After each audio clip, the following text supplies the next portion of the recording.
suis française et fière de l'être.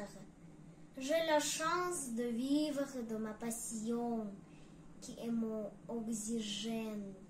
Je chante tout l'automne, du matin jusqu'au soir.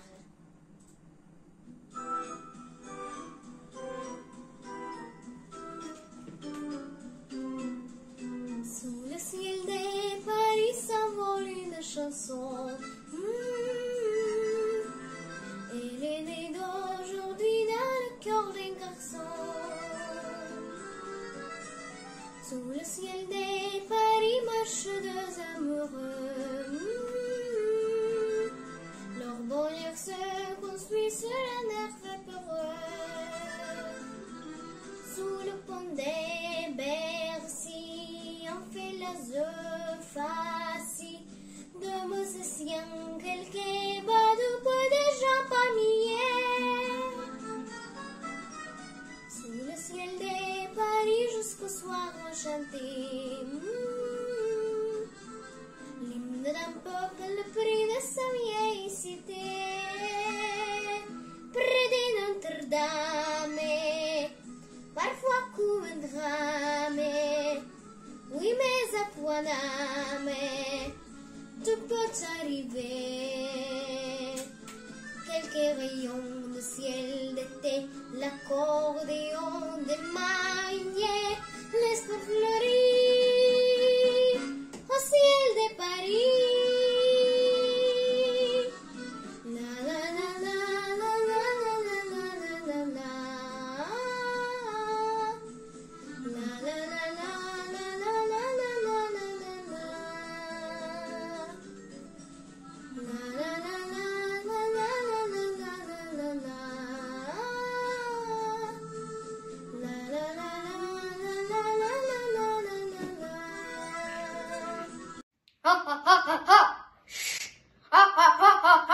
Je veux t'apprendre quand tu as peur, rigole. Les gens pensent que si tu rigoles, tu pas peur d'eux et eux-mêmes, ils ont peur. Et toi, tu pas peur du tout. Avec vous, votre A des âges, Jean-Paul Belmondo.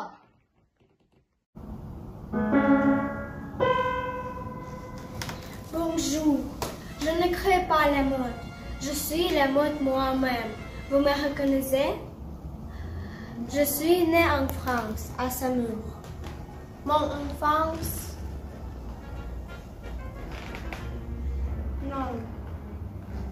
Non, je n'ai pas me souvenir de mon enfance. Le sang de ma vie est le travail. Au Paris, la mode pour femmes a été faite en France. Toujours. Je ne fais pas de mode. Je crée un style. Chaque femme devrait avoir dans sa garde-robe un petit robe noir, un chapeau et un parfum.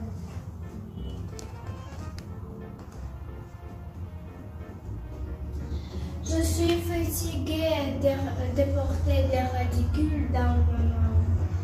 Et je suis l'auteur de Saint-Germain à la longue chaîne. Unique, pratique.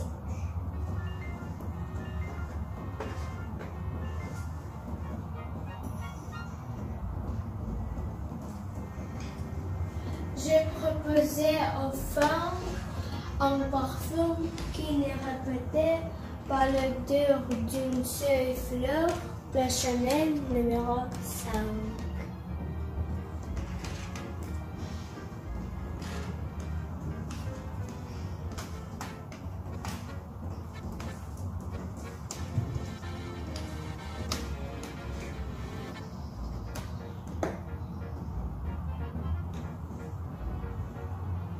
Le collier de perles est ma carte de visite.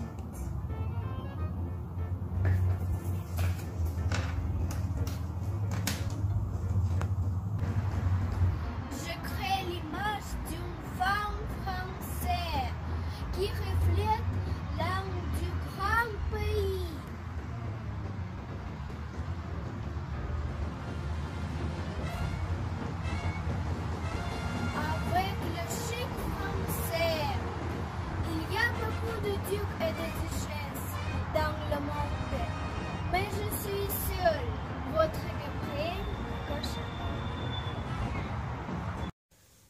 J'étais un bon fabuliste et écrivain, un grand classique français. Malgré l'implant d'être écrivain ancien et moderne, j'ai créé un style et un univers poétique personnel et universel, particulier et unique, assez libre à tous. Les fables et m'ont fait connaître ne représentent qu'une petite partie de mes écrits. J'ai aussi écrit quelques histoires piquantes et vers des romans. Je me suis essayée à l'élégie et la fantaisie, à le programme et la comédie. Ces scores sont imprégnés de réflexions personnelles et de progressieux. Je suis née le 8 juillet 1010 dans ruine à Château, terré en Champagne. Il est fait le fille meneur de Charles de La Fontaine. Je vous sens François. Je fréquente le soleil grand, m'a peu mieux d'amitié avec François de Mecroix, futur poète français avec influenceur et le temps d'écrire beaucoup de poèmes et de livres. Par exemple, comme ça.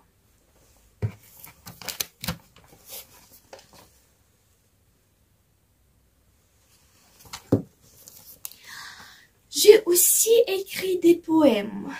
Ici, par exemple, le cigale et la fourmi. Le cigale et la fourmi.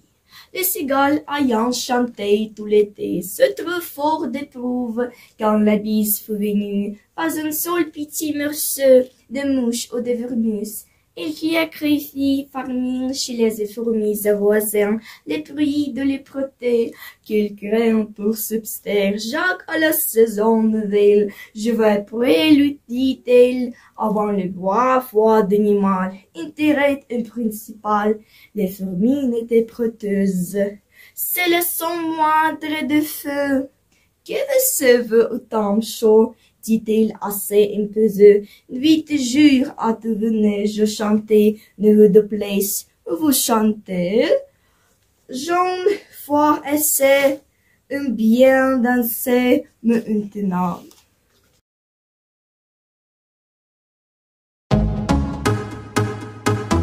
Bonjour à tous, vous m'avez reconnu, c'est moi, Paul Van Aver, né en Belgique, célèbre chanteur stromae. Mon pseudonyme, c'est mon maestro inversé. En 2010 années, j'ai créé mon première chanson célèbre, c'est Alors on danse, qui connaître dans tout le monde. Ma deuxième chanson célèbre, c'est Papa Oté, dans qui je parle avec mes sentiments chez mon père. Plus tard, j'ai dû oublier la musique pour longtemps à cause d'une grave malade. De ce temps, je travaille de ma marque vêtements mosaïque. Mais maintenant, je suis de retour. Après longtemps, je serai mon nouvel album Multitude, avec beaucoup de belles chansons. Alors Bonjour, vous me connaissez? Oui, je suis la peinture bizarre sur votre mur. Mais j'ai une face et un nom. Je m'appelle René Magritte, je suis peinture surréaliste belge. Je suis née en 1898. Je suis née à Lessines. Je veux me présenter à vous aujourd'hui et voici mes peintures les plus populaires.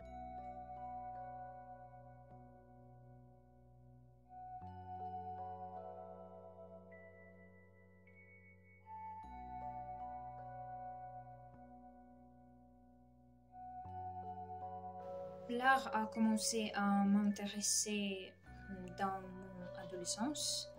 J'avais toujours pensé de la relation, la compatibilité et la combinaison des choses très différentes parce que c'était les réponses à mes questions. La peinture était la seule matière à l'école dans laquelle je recevais des notes élevées. C'est quand j'étais un ado que j'ai décidé de devenir peintre. Un jour, je me promenais dans le cimetière. J'ai vu un peintre qui travaillait et j'ai pris une décision qui a changé ma vie. Après, je suis devenue élève à l'Académie royale des beaux-arts de Bruxelles. Dans 2 années, j'ai quitté l'école et je suis devenue un artiste dans une usine de papier. Au cours de cette période, j'ai créé ma première peinture qui s'appelle Le Jockey perdu. Voilà. Je pense que c'est mon travail le plus réussi. Avec le temps et après aller à Paris, j'ai formé un style, mon style individuel, qui diffère de la manière habituelle du surréalisme. Je n'aime pas l'utilisation de psychanalyse dans mon art, mais je préfère la philosophie poétique et les paradoxes logiques. Je suis aussi la première personne à utiliser les mots dans l'art. Je peux montrer des exemples. Ceci n'est pas une pipe. Voyez-vous quelque chose en commun entre ces peintures? Oui, vous avez raison. J'utilise souvent 4 personnages principaux dans mes peintures.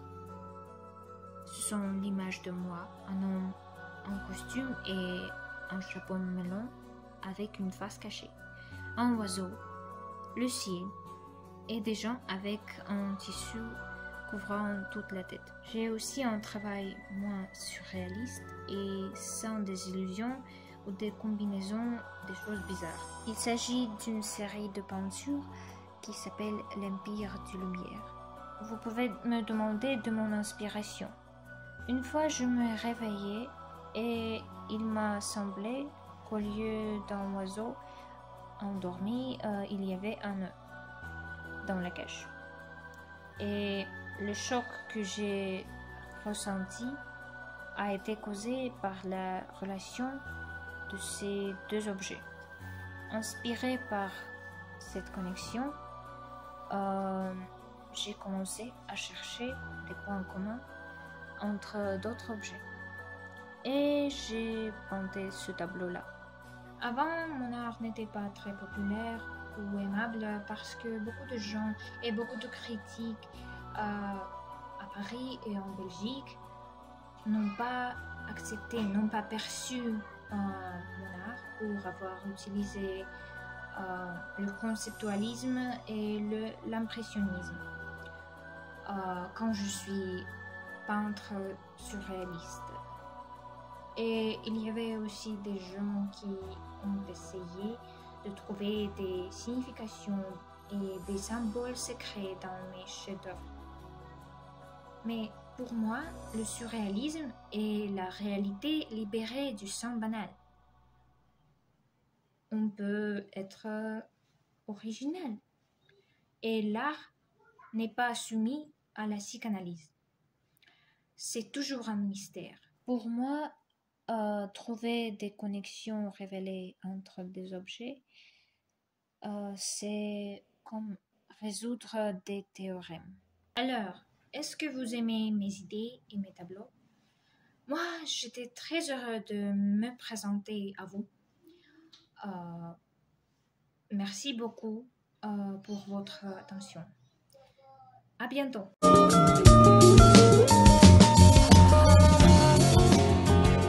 Oh, bonjour, c'est les Coco. Quelle belle rencontre! Je suis très contente de vous voir et vous prêtez de répondre à mes questions. Je vais essayer de répondre honnêtement à toutes vos questions. Comment Coco s'est-elle attachée à votre nom si vous vous appelez Raphaël? C'est une histoire très intéressante. J'ai trouvé un emploi dans une boutique de tricot et pendant mon temps libre, j'ai chanté pour des officiers à la salle de marathon pour avoir interprété des chansons de mon style intitulé Piqué avec Coco et Cocorico.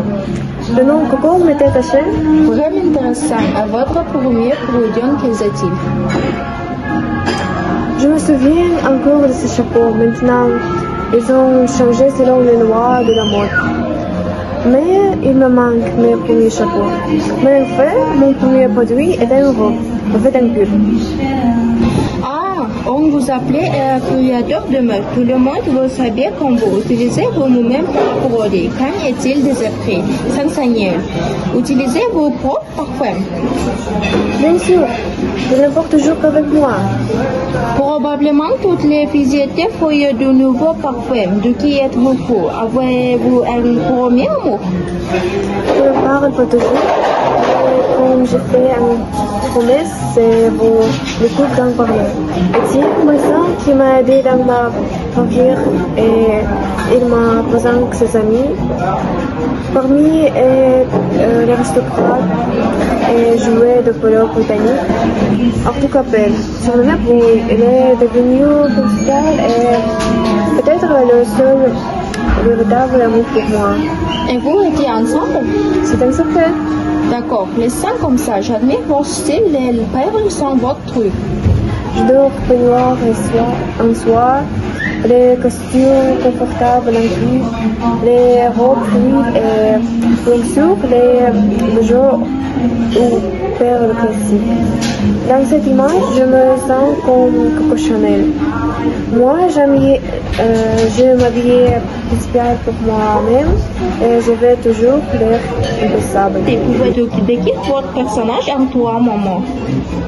Je dirais l'imprévisibilité, la franchise et le caractère raisonnable. Ce sont les qualités que les gens veulent avoir. Comme je le dis, j'aime votre marque et joue beaucoup de choses pour votre marque et surtout vos sacs pratiques. Pouvez-nous dire ce qui vous inspire? Dans l'innovation, je m'inspire de ma propre vision du monde. J'aime les bancs de soleil et la mer et j'ai introduit le mode de bronzage et de gilet.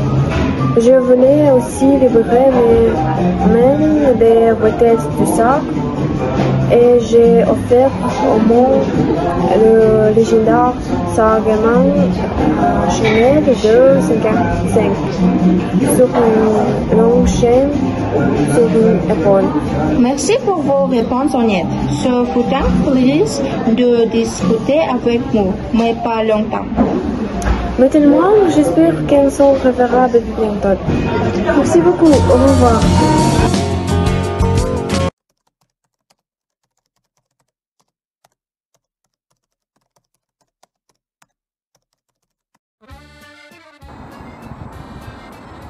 Bonjour mes chers amis, si nous parlons de moi, je voudrais dire que je suis Antoine de Saint-Exupéry.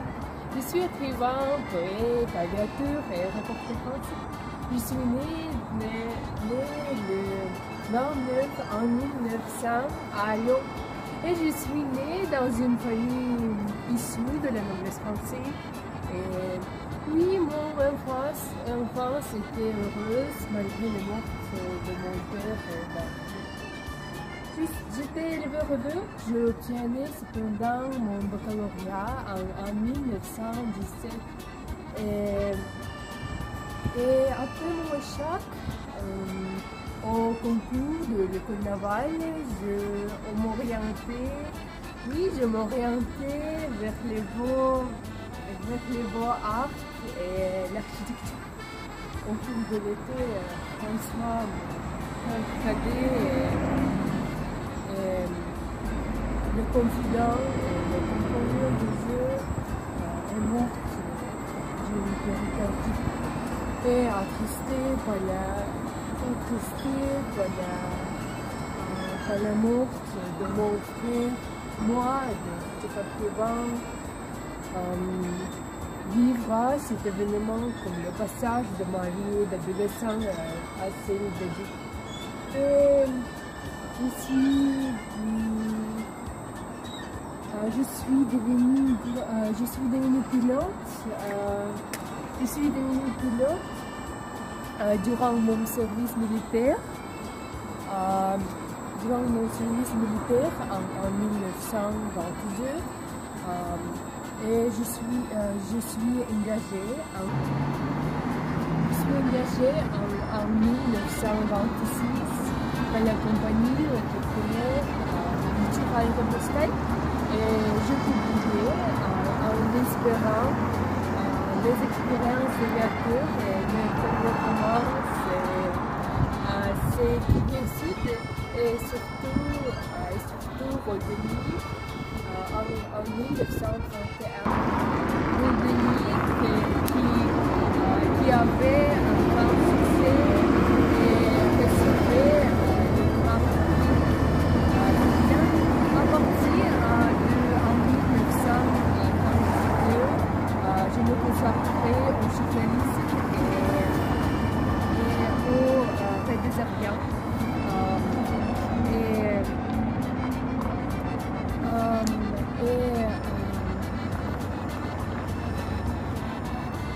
J'ai entreprenais de grands reportages au Vietnam, à Moscou, en Espagne, qui nourriront ma réflexion sur les valeurs humaines.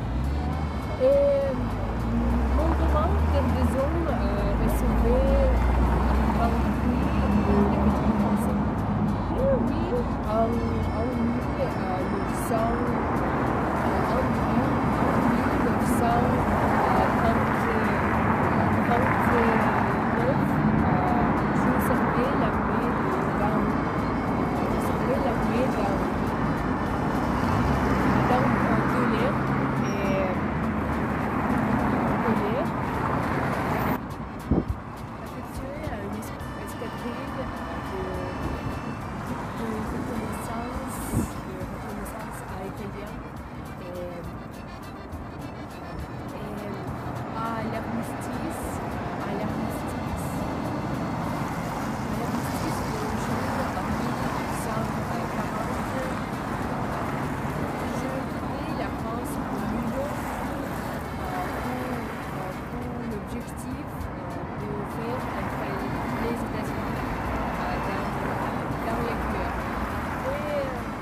à New York est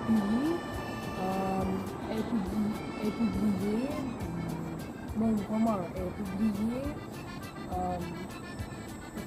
à New York. Oui, je dis que mon roman est publié à New York en 1943 et en France. Et puis en France, chez Gallimard, et mon roman illustre mes propres aquarelles et ce conte philosophique imprime à la fois de légèreté et de pessimisme vis-à-vis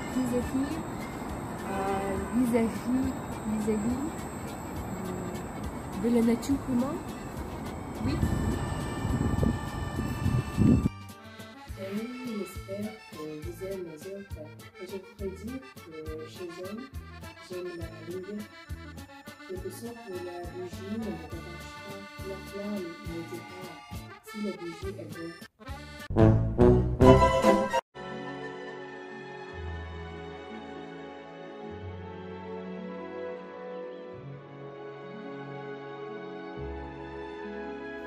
Je suis née en 1412 dans le village de Domène, dans le nord-est de la France, dans une famille d'agriculteurs aisés. À l'âge de 13 ans, j'ai commencé à entendre de voix venir de l'arbre aux filles qui me parlaient de mon destin. Sauver la France de la guerre.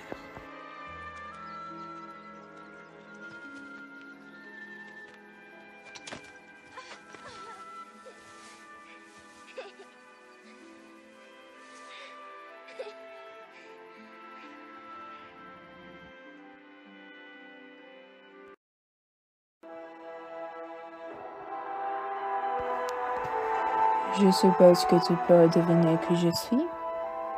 Je suis Jeanne d'Arc. Enfant, single fait riche depuis une dizaine à partir de 1337. Le peuple français tourmenté car la proposette selon laquelle une jeune fille, la reine vient d'un jour sauver la France.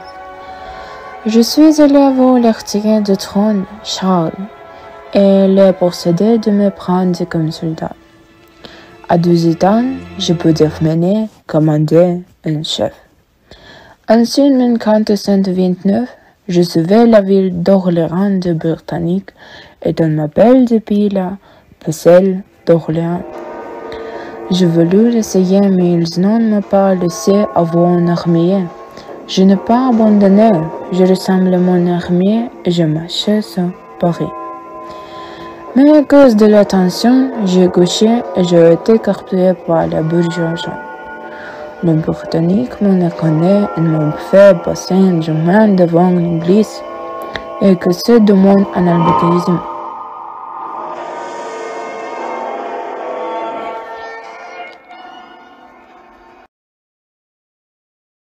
J'ai été accusé de quelque chose que je n'avais pas fait. Et je donne le tabouret sur la place le 30 mai 1431. Mais on se souvient encore de moi comme un héros national de paix. Ainsi détermine mon histoire.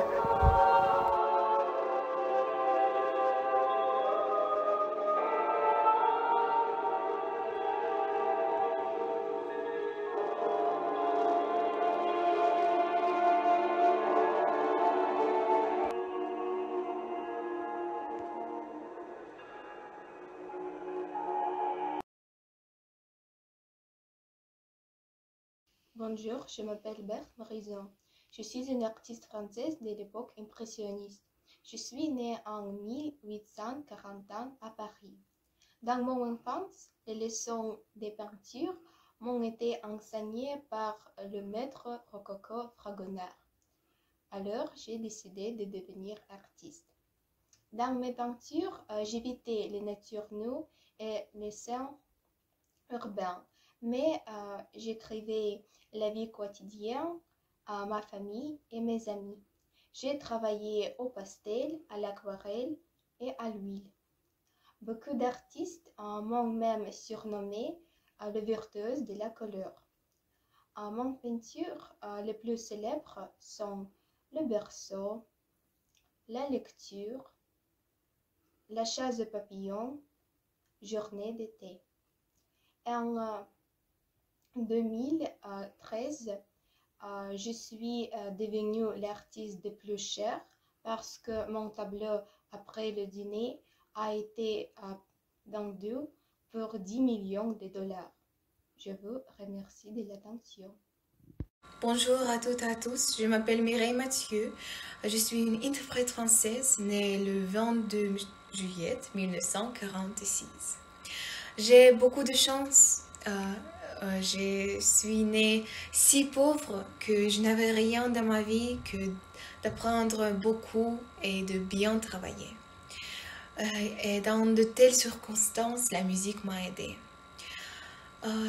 Et donc, j'aimerais interpréter une chanson que j'ai écrite à l'âge de 24 ans. Pardonne-moi. Pardonnez-moi ce caprice d'enfant.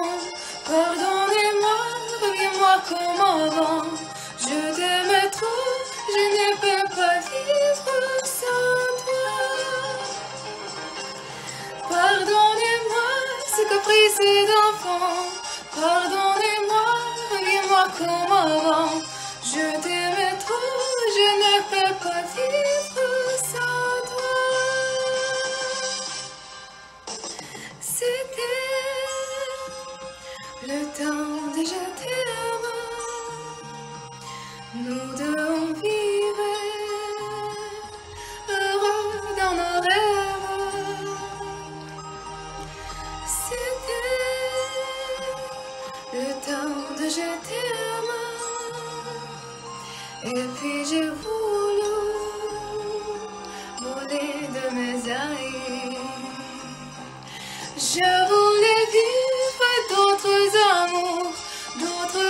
t'aime, d'autres toujours. Mais c'est de toi que je rêve la vie, mon amour. Pardonnez-moi ces caprices d'enfant. Pardonnez-moi, reviens-moi comme avant. Je t'aime trop, je ne peux pas vivre sans toi.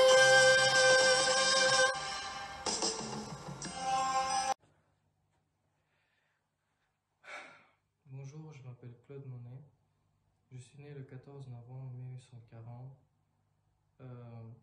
Dans mon enfance, mon père voulait que je pénétrais à l'Espercy, mais mon cœur se battait pour l'art. À 11 ans, j'ai entré au lycée d'art du Havre. Et pendant les études, je suis devenu connu pour les caricatures que j'ai faites. 5 ans plus tard, j'ai rencontré l'artiste Eugène Boudin, qui est devenu mon mentor et qui m'a enseigné le truc en plein air. À 16 ans, j'ai quitté les études pour Paris. À Paris, je suis allé vers la fenêtre, je me suis assis vers la fenêtre et j'ai commencé à dessiner ce que je voyais à l'extérieur. À 21 ans, je suis allé en Algérie pour le tour de 7 ans. Mais mon séjour était court et je suis retourné pour continuer mes études d'art. Je suis le fondateur de la peinture impressionniste. Le terme impressionnisme vient d'un de mes peintures qui s'appelle À l'impression, Soleil levant. Je voyageais beaucoup avant mon retour à Paris, où j'ai exposé mes travaux impressionnistes en 1874. Après la mort de ma femme, Camille, en 1890, j'ai acheté une grande maison avec le jardin, où je continuais à peindre. La plus grande source d'inspiration était le jardin. Et maintenant, cette maison, après ma mort, est devenue un grand musée qui est ouvert au public. Je suis né le 19e juin 1623 à Clermont-Ferrand. J'étais ainsi mauvaise santé que mon père m'a interdit de faire de la géométrie, de peur qu'une tension excessive ne me mette dans le tombe.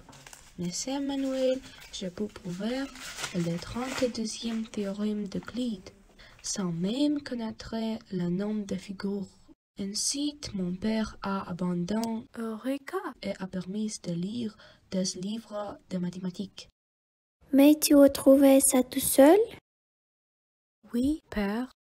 Quand j'avais 18 ans, mon père calculait les inputs en additionnant les chiffres dans une colonne. Pour aider mon père, en 1640e année, j'ai inventé la première machine à compter au monde, une calculatrice mécanique. Père, c'est pour toi.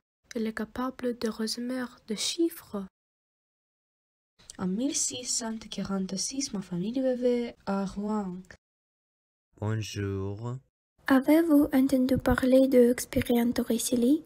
Oui, une de bavarde inattendue pour tout le monde. Bonjour. Bonjour. Pourquoi avez-vous parlé? J'ai appris l'expérience italienne étonnante de Torricelli avec le vide. Et je l'ai répété en expérimentant non seulement avec du mercure comme Torricelli, mais aussi avec de l'eau, de l'huile, de vin rouge. Plus tard, j'ai auto-confirmé l'existence de la pression atmosphérique en effectuant plusieurs expériences à Paris sur la tour Saint-Jacques sur laquelle le monument m'a été érigé. Tard dans la soirée du 23 novembre 1654, j'ai vécu une vision mystique. Après cela, j'ai arrêté le cours de sciences, l'appelant une affaire pécheresse. Je coupe tous les lignes séculaires et je commence à mener une vie extrêmement isolée.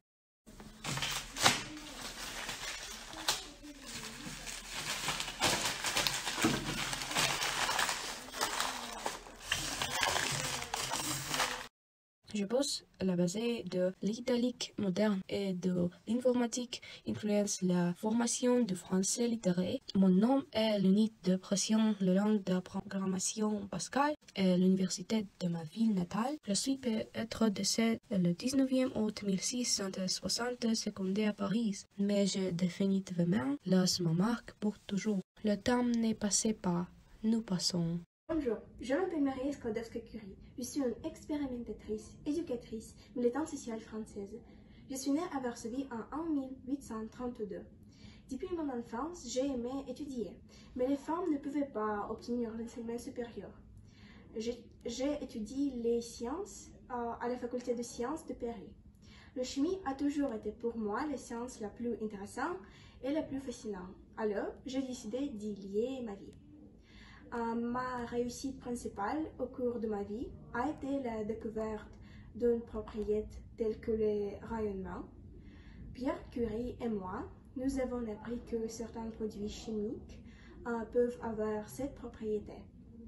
Grâce à notre travail connu, le monde connaît maintenant un phénomène aussi inhabituel et peut utiliser ces propriétés au profit de l'humanité. Pour cette réalisation, j'ai été la première femme à recevoir le prix Nobel. Cependant, ce n'est pas tout ce que j'ai pu faire de ma vie.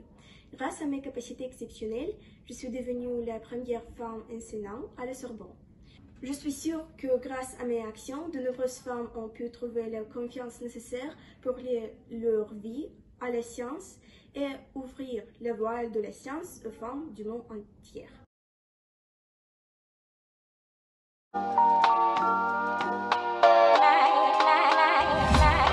Bonjour Angèle, comment allez-vous? Bonjour, très bien. Je vais bien, merci. Bienvenue à notre interview. Alors, commençons. À ce jour, vous êtes une chanteuse célèbre. Je suis connue comme une chanteuse ambiguë qui souligne les problèmes actuels de notre société. Par exemple, la dépendance au succès des médias sociaux, l'émulation des femmes, les relations toxiques, etc. Balance ton quoi. Même si tu parles mal des filles, je sais qu'au fond t'as compris. Je pense que c'est l'une des raisons de mon succès. Et en octobre 2018, vous avez sorti votre premier album Brol. Et en décembre de la même année, il est devenu platine. Et aujourd'hui, cet album est déjà 3 fois platine. Pourquoi l'album s'appelle Brol?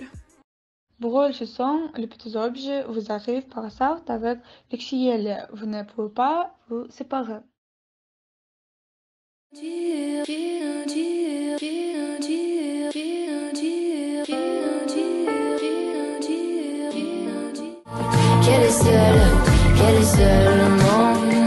Parce que vous vous sentez plus en harmonie avec eux.